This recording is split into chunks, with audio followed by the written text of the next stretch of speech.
fugitives who've earned their 15 seconds of shame. Jeremy Duffer worked at a game store in Tennessee, where cops say he lured and sexually molested a 12-year-old boy. Duffer claims to be afraid of crowded places. He could be driving a blue 1990 Pontiac 6000. Glenn Mitchell served 10 years for rape. Now he's wanted for another attack. Cops in Springfield, Virginia say he broke into a home and repeatedly raped a 21-year-old woman. He could be hiding in Maryland.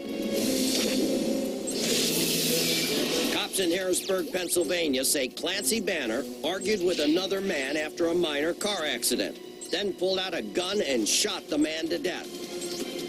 Banner may now be bald and could be hiding in Florida.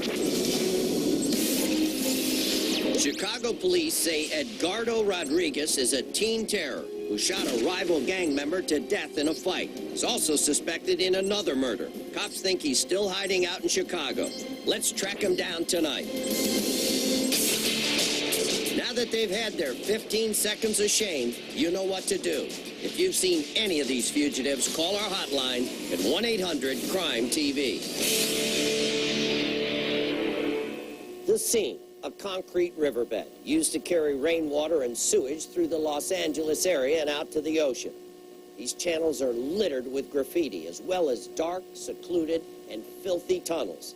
Tunnels that became the torture chamber of a predator known only as the riverbed rapist.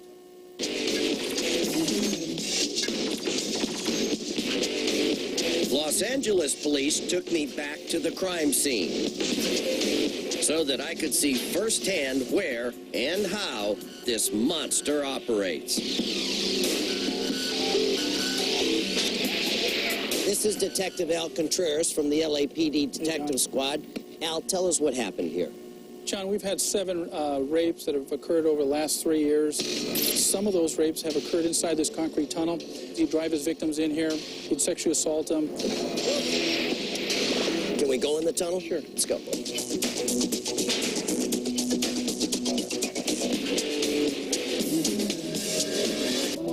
You know, Al, it is really nasty in here. It's muddy, dirty, it stinks, rats. Dark. These women must have been terrified. Tell me, what was this guy's M.O.? He'd drive all the way back into this tunnel, approximately a mile, leave them back in here, and drive out. What's really creepy to me about this predator is that he seemed to be hiding in plain sight. And detectives told me they had little to go on. A few of the rape victims told police that this bus stop might give them a break in this taunting mystery. It's the place where the attacker would offer rides to lure women. At the bus stop, cops noticed a truck exactly like the one used by the rapist. And they saw a guy approaching women, again, just like the rapist did. The guy didn't really match the description offered by one of the victims, but investigators decided to talk with him anyway. He got out of the car when I ordered him out onto the street. He'd been talking to a woman. That's what initially aroused my suspicion, besides the truck description was an exact match. So the truck looked similar, but he didn't. Exactly. And so you let him go. You had to let him go. Exactly. Then cops got a big break. A flash of memory came back to one of the rape victims. She was able to recall part of the truck's license plate, and it led cops right back to the suspicious man they'd questioned at the bus stop. We were able to match up the entire license plate number and identify the driver of that truck as Arnulfo Vargas. Finally, the suspected riverbed rapist had a name, Arnulfo Vargas. But where was he? I wondered, where would a lowlife like Vargas run to hide? Investigators thought he may have headed to Northern California to be with family near Modesto. Sure enough, a few weeks later, they got a lead placing him there. It came to them quite by accident, literally. Vargas's wife was driving this van when it crashed and flipped over. An ambulance rushed her and her daughter to a local hospital. Detectives raced to the hospital, wondering if Arnulfo Vargas might be there too. He wasn't. And what's worse, the cops got there too late to question Vargas's wife and daughter. They'd been examined and released. The best lead left was Vargas's truck. A victim had placed the truck at the crime scene. But within days of the van accident, that lead was gone. The Highway Patrol found the truck abandoned in Merced, California. By now, AMW was on the case with everything we had. We put Vargas's face on TV and on the web, and I talked about him on the radio.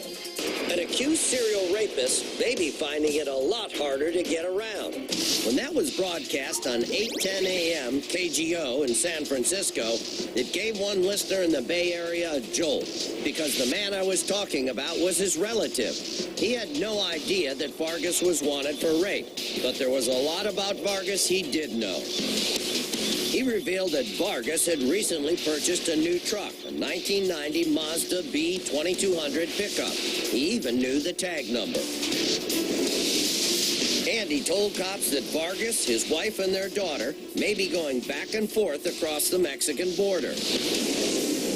Armed with that new information, U.S. Border Patrol agents and the Mexican police began looking for traces of the fugitive and his family. Finally, after more than a year, they got word that Vargas's daughter was enrolled in a school in Ensenada, Mexico.